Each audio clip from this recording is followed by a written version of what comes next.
inside the World Wide Web? Author: Roopa Pai. Illustrator: Delwyn. Remedios. Have you heard of the World Wide Web? No? Never mind. Now, have you heard of the internet? Yes. Great. But what is the internet? Did you say? I am not quite sure, but I know it has something to do with computers. You're right, it does. But that's not the whole answer. What's the whole answer then? We need an expert to answer that. And guess what? I know just the person.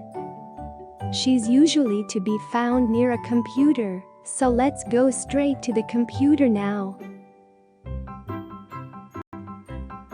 Hi Nettikutti. Here is a group of kids to meet you.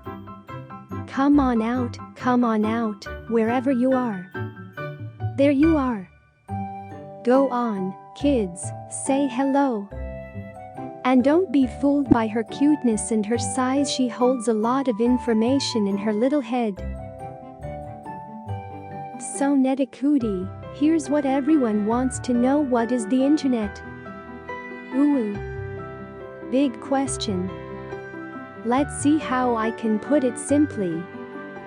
The internet, short for interconnected networks, is a large collection of computers from all over the world that are connected to each other. The computers could be gigantic computers, the kind research laboratories or governments own, desktop computers, the kind you see in banks and computer centers, laptops, the kind people sling across their shoulders and carry with them, cell phones, the kind that ring so loudly and annoyingly in movie halls, and even the little music players with the itty-bitty headphones that seem to grow out of people's ears. All these computers are connected with each other either by real wires and cables that run above the ground, underground, even under the sea, big computers, or by wireless signals, laptops, cell phones, music players. So you see, you don't have to be sitting in one place and have your computer plugged into an electric socket to be on the internet. You can even be connected to the world while you are on the move. That's it?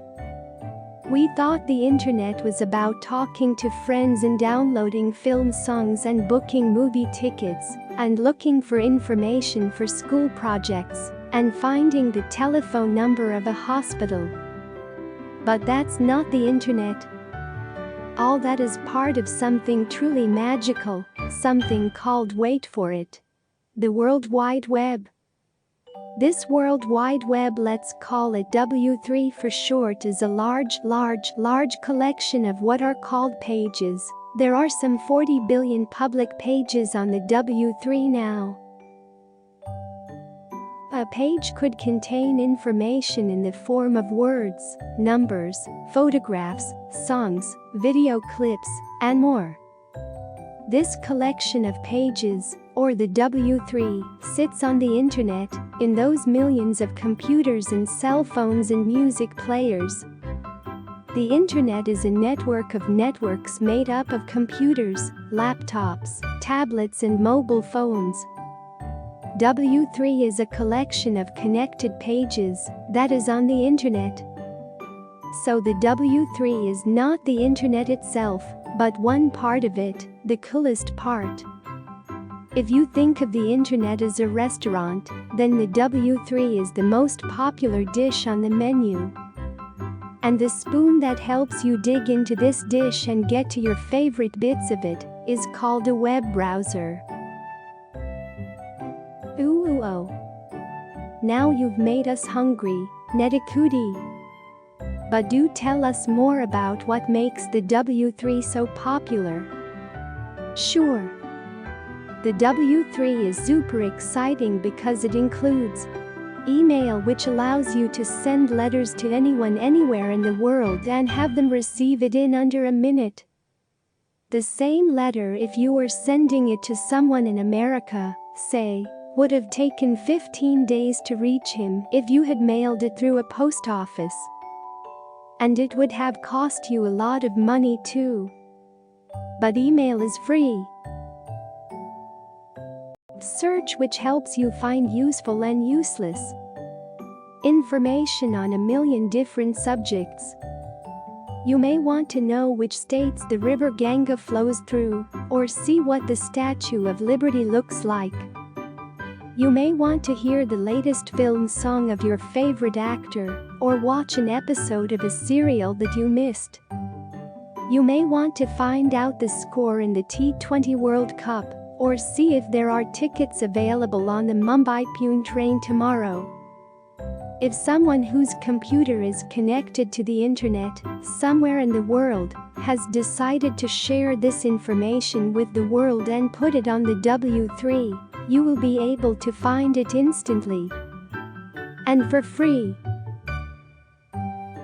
But Nettikutti, how do you find the page that you want out of all those billions of pages? Easy. Each page also has a unique address which helps your web browser find it, just like your home address helps the postman to find your house. So if you know the page's address, you can go to it immediately. What if you don't know the page's address? No problem. You can use a wonderful service called a search engine, which also sits on the W3, to help you. Sharing, which helps you share anything you want, a song you love, your dog's picture, a clever way to solve a difficult maths problem, your big idea for keeping our streets free of litter with everyone in the world. No single person owns the internet or the W3, and no government has authority over it, so you don't need to ask anyone for permission before you share. Think about how cool that is. Until now, you had books and movies and television and newspapers giving you information, talking to you, but you couldn't talk back to them. With the W3, everything has changed. You can listen, and you can have your say too. And you don't have to be an important person or a grown-up to do this. This is what makes the W3 so fantastic. It is a truly free and open and democratic system. It gives everyone who is connected to the internet a voice. Governments do control the internet in their own countries, however. Governments can even switch off the internet so that their citizens cannot access it, and some have actually done so for short or long periods. Wow! That's great, Nettikutti. Now, on a completely different tack, we understand why the first two WS and W3 stand for worldwide, but why is it called a web? Isn't it the internet that is actually a web? Good question. You're right about the internet being a web because of all those computers being connected to each other, but so is the W3. Let me explain. Remember those billions of pages that the W3 is made of? They are all connected or hyperlinked to each other as well. That means you can go from one page to another almost endlessly.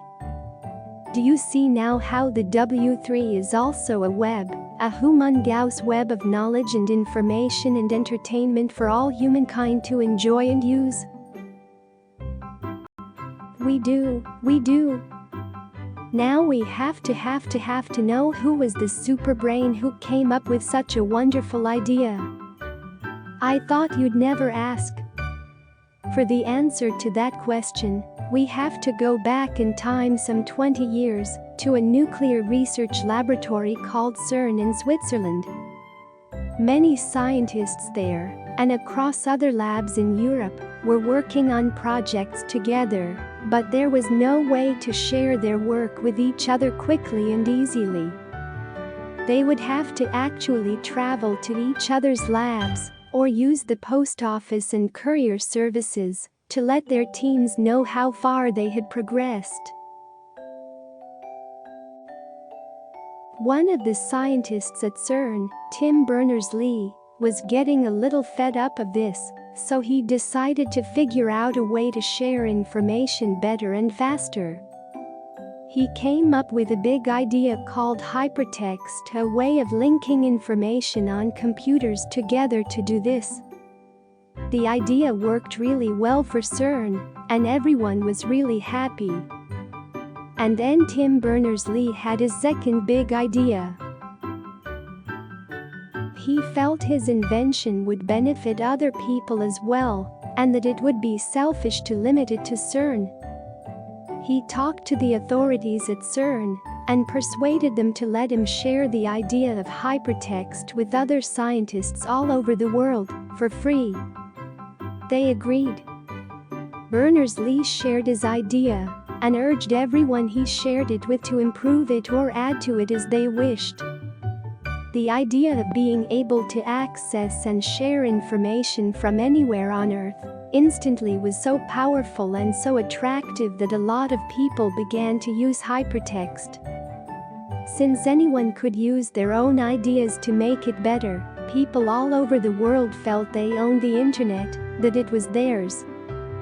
Which was a wonderful thing.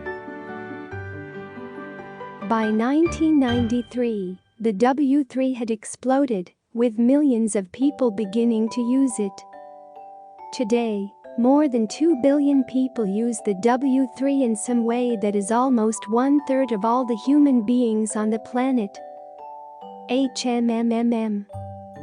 Life would be very different today if Tim Berners-Lee had decided not to be so generous, right? Absolutely. So don't you think we should cheer both him and the W3 with a big hip hip hooray? We should. We should, Nettikutti. Here we go. To Berners-Lee and the W3 hip hip hooray.